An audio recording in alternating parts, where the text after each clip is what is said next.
Masamang balita po ito, mga ka-PL.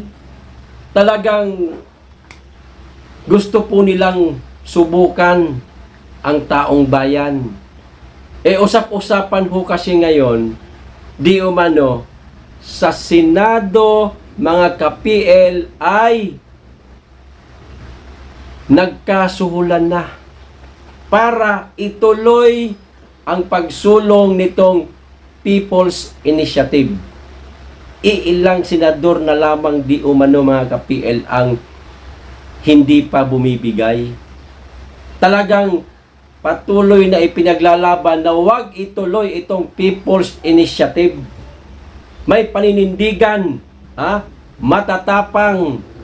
Kaya doon sa mga senador na patuloy na ipinaglalaban na huwag isulong itong People's Initiative, mga ma'am, mga sir, saludo po kami sa inyo. Ituloy nyo lang po. Nakasuporta po kami sa inyo. Ang taong bayan, nakasuporta po sa inyo. Talagang gusto po nilang subukan ang taong bayan. Mukhang may mapapaagang mapalipad nito ng ibang bansa, mga ka-PL, pag talagang ipagpapatuloy nila yung People's Initiative na yan. Natandaan po ninyo yung sinabi ni Tatay Digong na pag ipagpilitan nyo yan, lalabas ka sa Malacanang, matutulad ka sa tatay mo. Maaaring pabiro lang yung sinabi ni Tatay Digong, pero maaari din namang magkatotoo yun. Dahil eto nga, itutuloy talaga nila ang People's Initiative at nagkabayaran na nga. Mga kababayan, mga ka-PL, sa mga hindi po makakapunta ng Cebu para dumalo ng prayer rally sa February 25, meron pong gagawin di umano na People Power Anniversary sa EDSA Shrine. Dyan lang naman po ginaganap yan, di ba, sa EDSA Shrine. Alam ho natin na mga dilaw po ang karamihan dyan. Pero walang pinagkaiba ang isinisigaw ho nila. Katulad din po ng isinisigaw natin, isinisigaw ng prayer rally na gagawin sa Cebu. Ito ngang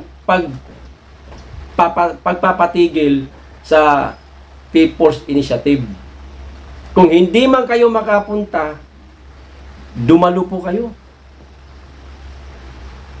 sa EDSA Shrine, pampadagdag tao po. Kayo po na mga tumututol sa People's Initiative. Yan. Tiisin nyo na lang kahit na mga kulay dilaw ang dugo ng mga yan. Total, isa naman po ang ipinaglalaban natin Huwag isulong ang People's Initiative na baka kalaunan pa. Anak ng patola talaga maging Prime Minister pa. Etong isa. Ngayon pa lang nga hindi pa man din. Nakikita na po natin ang problema. Abay, sabay-sabay po tayo magsalita. Kahit papaano man lang sa dalawang malalaking pulo, Visayas at Luzon. Ayan. Sabay na magsasalita sa February 25 para tutulan ang People's Initiative. Ayan. Kung noon, kinukutsa po natin ang ginaganap taon-taon na anibersaryo ng People Power, ngayon, magandang pagkakataon ito para makianib muna sa kanila siguro. Ganun na lang siguro. Total, isa din naman ang sinisigaw no? Alam natin na dilaw yan sila. Pero, pagtutol din po ito sa People's Initiative. No? Hindi naman siguro masama na pansamantala kaisa tayo sa kanila para Luzon at Visayas sabay-sabay na sisigaw sa araw na yan para matawagan po sila ng pansin na mas maraming mga kababayan natin ang tutol dito sa People's Initiative na kalaunan baka maging isa sa pinakamataas at mayroong kapangyarihan itong si Pinsan. Mga ka-PL, payag ho ba tayo na mawala ang demokrasya sa bansa? Ha? Mabubusalan na po tayo niyan. Hindi na po tayo maaaring magsalita.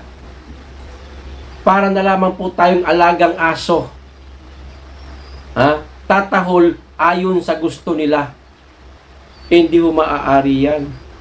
Maaring mamiligro po ang bansa natin yan, mga kababayan, mga ka-PL. Ha? Ito po'y ayon sa usap-usapan, ha, na nakarating po sa atin. Kayo, isa po kayo sa makakatulong. Hindi lang po kami, hindi lang po yung mga dadalo doon sa Cebu Prayer Rally na mga kilalang tao, no? At itong mga kilalang tao din naman na magsasagawa ng People Power Anniversary sa EDSA. Yan. Maaaring meron naman kasing dadalo dyan na mga kilalang tao Isa po kayo sa makakatulong, no? Daluhan po natin. Tiisin na lang po natin kahit na mga dilaw. Importante, malakas po ang sigaw. Yan po, para tutulan po itong People's Initiative. Kasi gigil na gigil po sila na maituloy ito. Kasi para po ito sa dagdag kapangyarihan sa kanila. Ayaw na po nilang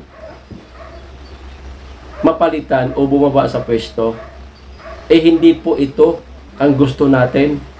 Ang gusto natin, kada 6 na taon, mayroong gagawin na halalan para magkaroon ng tsansa ang ibang mga kababayan natin na mamuno sa bansa. Malay natin baka mas magaling pa sa kanila at talaga naman na napatunayan na natin na mayroon ng mas magaling sa kanila na namuno sa bansa. Kaya nga siguro ito ang gusto nilang gawin, na isulong talaga itong PI kasi alam nila darating ang araw na mayroon ulit isa na mas magaling sa kanila na mamuno. Na ito palang nakaraang administrasyon nga, hindi na nila kayang lagpasan Kaya ang ginagawa nila, siraan na lang Di ba? Tulungan po natin mga kababayan, mga ka-PL, ang ating mga kapwa na Pilipino na dadalo po sa mga rally na sinabi ko kanina. Okay? Hanggang dito lang po. Short lang muna tayo. Mag-iingat kayong lagi at higit sa lahat, mahalin po natin ang Pilipinas. Be blessed.